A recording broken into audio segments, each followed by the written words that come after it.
Hello India. बड़ों को ढेर सारा प्रणाम, छोटों को ढेर सारा प्यार।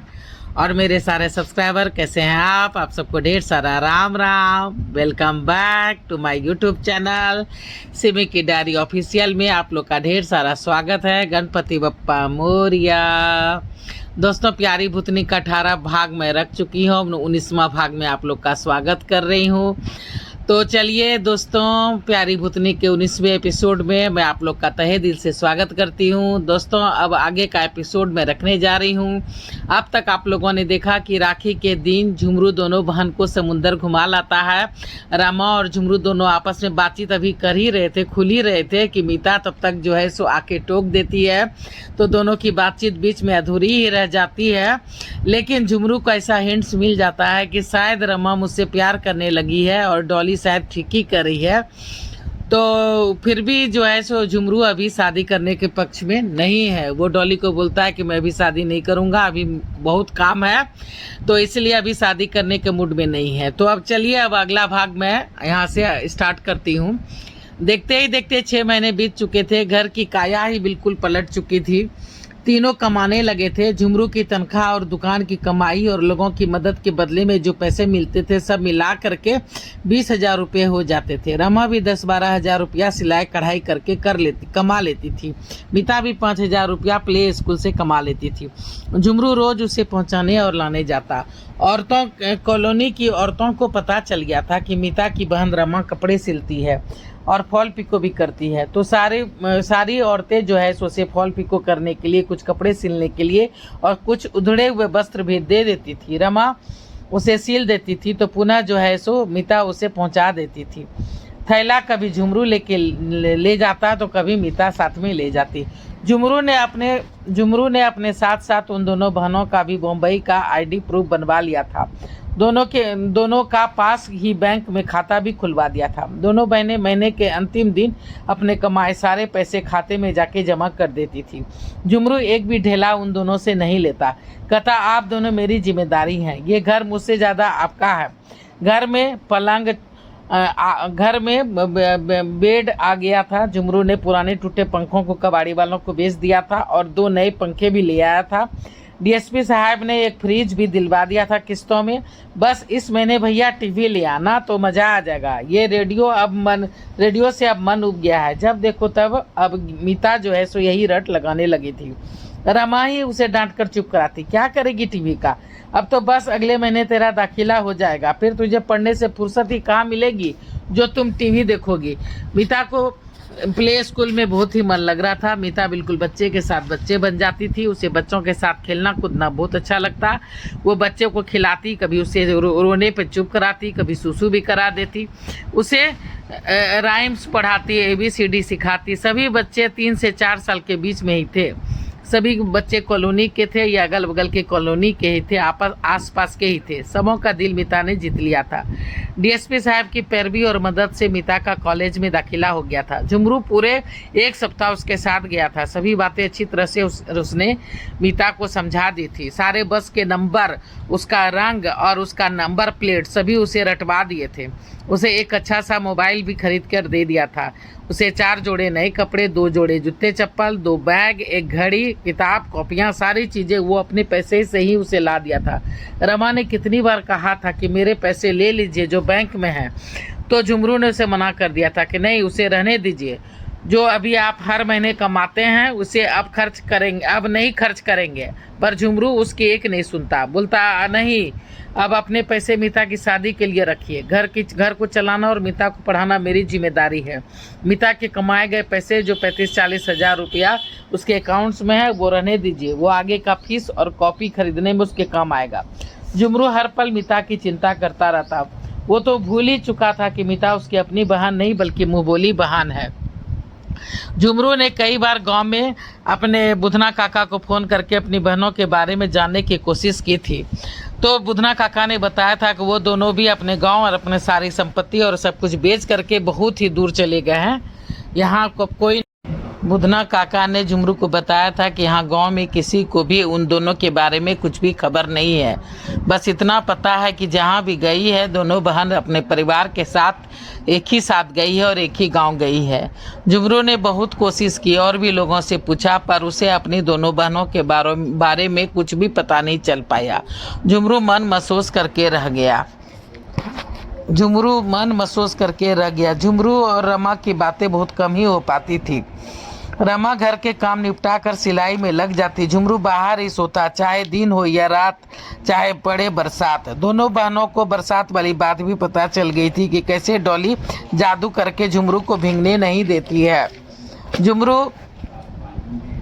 झुमरू तीनों लड़कियों के बीच एक अकेला मर्द था और वो हर लड़की उसका दिल का रिश्ता था। एक बहन थी, एक बचपन की दोस्त थी, तो एक भविष्य का प्यार।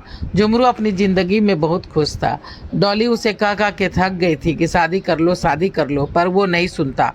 अब तो दरवान काका के साथ साथ पार्क में आने वाली आंटियाँ भी चुटकी लेने लगी थी कि क्या झुमरू, कब खिला रहे हो मिठाई। देखते ही देखते 1 महीने और बीत गए थे। मीता का कॉलेज गर्ल्स कॉलेज था, इसलिए झुमरू और रमा को थोड़ा चैन सा मिल गया था। मीता ने अपनी पढ़ाई जोर शोर से शुरू कर दी थी। झुमरू घर में टीवी ले आया था। सभी मिलकर टीवी देखते तो सबका मन लग जाता था।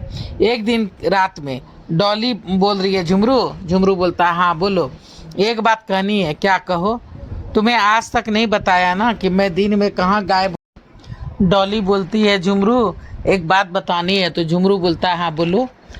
डॉली बोलती है कि आज तक तुम्हें नहीं ना बताया था कि मैं दिन में कहाँ गायब हो जाती हूँ। हाँ, बातें इंटरेस्टिंग देख करके झुमरू उठ करके बैठ गया। हाँ बोलो, कहाँ गायब हो जाती हो? धैर्य रखो, उतावले मत हो, अभी सुनाती हूँ। हाँ, मैं यहाँ इसी स्विमिंग पूल में रहती हूँ दिन भर, बिल्कुल मुर्दे की तरह। ऐसा लगता है जैसे पैर हाथ जंजीरों में जकड़ा हो, बाल बिखरे, बड़े बड़े नाखून। पर रात के 10 बजते बजते मैं आज़ाद हो जाती हूँ, सुंदर बन के बाहर निकल आती हूँ। कल दिन में कुछ भूत आए और मुझे ले करके बहुत दूर चले गए थे। शायद वो भूतनगर था। वो तुमने पिक्चर देखी है ना? कौन सी? भूतनाथ रिटर्न्स। हाँ, वो कहानी भले ही काल्पनिक ढंग से उसे लिखी गई हो, पर उसमें बहुत सारी बातें सही है। क्या फेंक रही हो? अरे नहीं फेंक रही हूँ, सच कर रही हूँ। तुमने शायद सपना देखा होगा। नहीं, हम भूतों को सपने नहीं आते। पर तुम तो खाती भी हो, पानी भी पीती हो। तो डॉली बोल रही है कि भूत अगर अच्छे हो और उसे कोई प्यार से खिलाए पिलाए तो वही खाना किसी भूखे बच्चों को सपनों में खाने के लिए मिलते हैं। और अगर भूत बदमाश हो, किसी का छीन कर खा ले, पानी पी ले, तो वो बदमाशों को सपने में दिखता है। ये कैसी बातें कर रही हो? ये सब मुझे वही बता। डॉली झुमरू को बोल रही है कि ये सब बातें मुझे वहीं बताया गया है। जो अपनी आयु पूरी करके मरते हैं उन्हें तो जल्दी ही जन्म मिल जाता है, कभी कभी 1 साल 1.5 साल के बाद, तो कभी कभी 6 महीने के अंदर ही दूसरा शरीर मिल जाता है।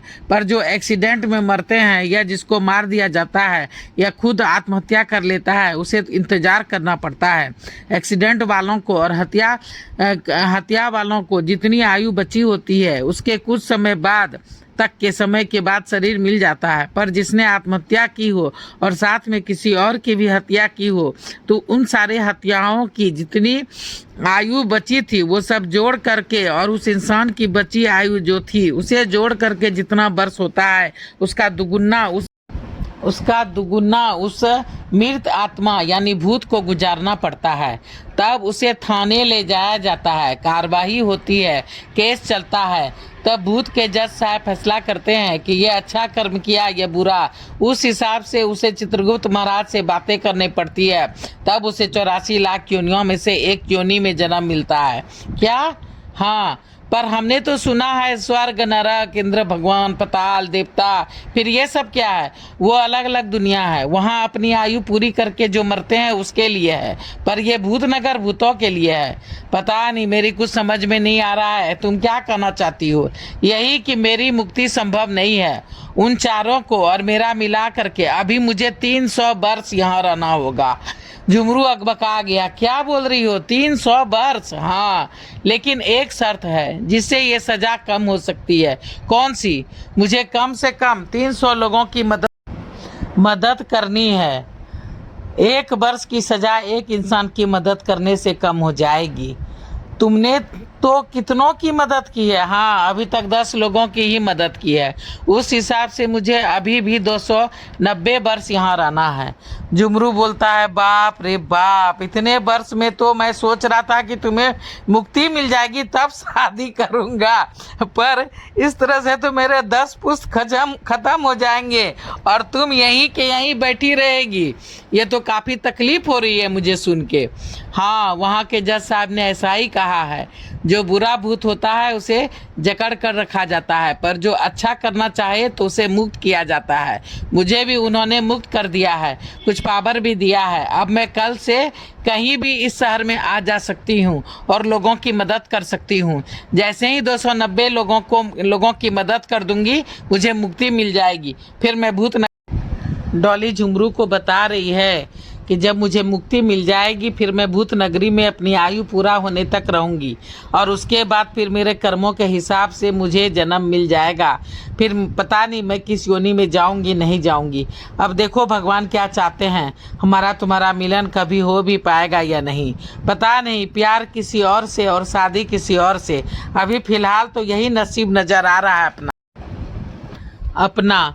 प्यार का क्या है झुमरू, प्यार धीरे धीरे रमा से भी हो जाएगा। 1-2 बच्चे हो जाएंगे तो तू भी उसी में रम जाएगा। अपनी जिम्मेदारी निभाने में वक्त का पता भी नहीं चलेगा। फिर लोग कहते हैं ना कि शादी उनसे करो जो तुमसे प्यार करे, बल्कि उससे नहीं जिसे तुम चाहते हो। तो यही समझ लो कि आखिर रमा तो तुम्हें चाहती ही है ना। झुमरू बोलता है, हाँ शायद तुम ठीक कर रही हो। डॉली बोलती है, मैं अब कल से तुम्हारे पास नहीं आ सकूंगी। कल से मेरी ड्यूटी शुरू हो जाएगी। बाहर जाऊंगी, कुछ भूत लोगों से मिलूंगी, उससे दोस्ती करनी होगी, कहीं वो रोड़ा नहीं डाले। अगर बुरे मिल गए तो उनसे लड़ाई भी करना होगा। क्या बोल रही हो? हाँ, मुझे सब समझाया गया है। या तो मैं अकेले ही मुश्किल में पड़े लोगों की मदद करूं, या अपने जैसे 2-4 अच्छे भूतों से दोस्ती करके उसकी मदद लूं। तो चलिए दोस्तों, प्यारी भूतनी का इस एपिसोड को यहीं पे समाप्त करती हूँ। फिर अगला एपिसोड लेके आप लोगों के समक्ष आऊँगी। अगर पहली बार चैनल पे आए हैं तो सब्सक्राइब कीजिए, लाइक कीजिए, कमेंट्स कीजिए, सपोर्ट कीजिए, बेल बटन को दबाइए, ऑल का बटन दबाइए, ताकि जब जब मैं वीडियो डालूंगी तो आप लोग को नोटिफिकेशन मिलेंगे। आप मैं अपनी वाणी को ये पे विराम देना चाहती हूँ। जय भोलेनाथ, हर हर महादेव। और आप लोग का ढेर सारा thanks for watching my video. मेरे वीडियो को देखने के लिए ढेर सारा धन्यवाद।